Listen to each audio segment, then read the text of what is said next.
महाभारत प्राचीन काल का सबसे बड़ा युद्ध माना जाता है। इस युद्ध में अनेक शक्तिशाली योद्धाओं ने भी भाग लिया। माना जाता है कि महाभारत के युद्ध में ऐसे ऐसे महाशक्तिशाली योद्धाओं ने भाग लिया जो अपराजय माने जाते थे। इसके अलावा महाभारत में सबसे शक्तिशाली हथियारों का भी इस्तेमाल किया गया। लेकिन क्या आप जानते हैं कि इतने महान योद्धाओं में से सबसे शक्तिशाली योद्धा कौन थे?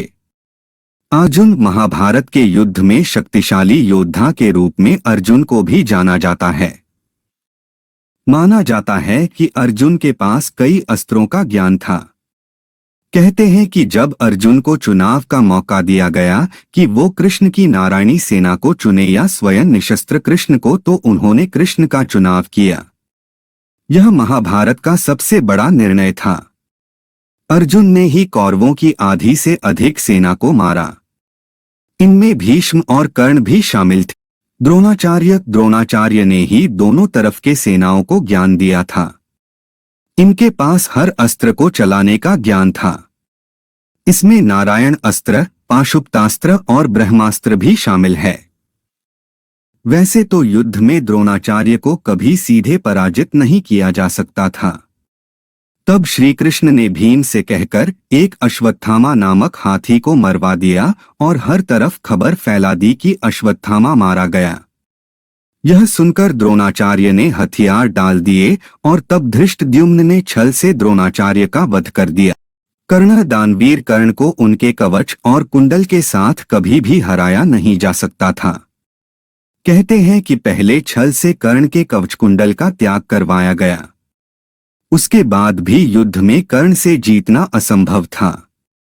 कहते हैं कि जब कर्ण का रथ एक गड्ढे में फंसा तब छल से अर्जुन ने कर्ण का वध किया।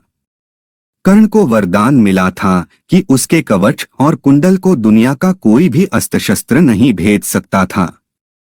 कर्ण ने युद्ध में नकुल, सहदेव, युधिष्ठिर और भीम को भी हराया था, लेकिन उन्हें मारा नहीं, क्योंकि कर्ण ने प्रतिज्ञा की थी कि वो सिर्फ अर्जुन को छोड़कर अपने भाइयों को नहीं मारेगा। भीष्म। महाभारत के युद्ध में भीष्म को हराना असंभव था। भीष्म को वरदान मिला था कि उनकी जान उनकी इच्छा के विरुद्ध नहीं ली जा सकती थी। 10 दिनों तक युद्ध में पांडव भी समझ चुके थे कि भीष्म को हराना असंभव है। कहते हैं कि भीष्म ने महर्षि परशुराम को भी हराया था, जो कि विष्णु के अवतार थे। तब शिखंडी को आगे कर अर्जुन ने भीष्म पर सैकड़ों बाण दागे और भीषण तीरों के बिस्तर में फंस गए। तब उनकी अपनी मर्जी से उन्होंने अपनी देह त्याग दी। श्री कृष्ण। महाभारत के सबसे शक्तिशाली योद्धा श्री कृष्ण थे। माना जाता है कि कृष्ण भगवान विष्णु के अवतार थे। उन्होंने महाभारत के युद्ध में कोई भी हथियार इस्तेमाल नहीं किया था। श्री कृष्ण सिर्फ अपनी रणनीति से वो इतने महान योद्धाओं को मात दे पाए। कहते हैं कि अगर श्री कृष्ण हथियार उठा लेते तो सिर्फ अपने सुदर्शन चक्र से कौरवों की पूरी सेना का विनाश कर देते, क्योंकि कृष्ण के सामने कोई भी योद्धा अमर नहीं था।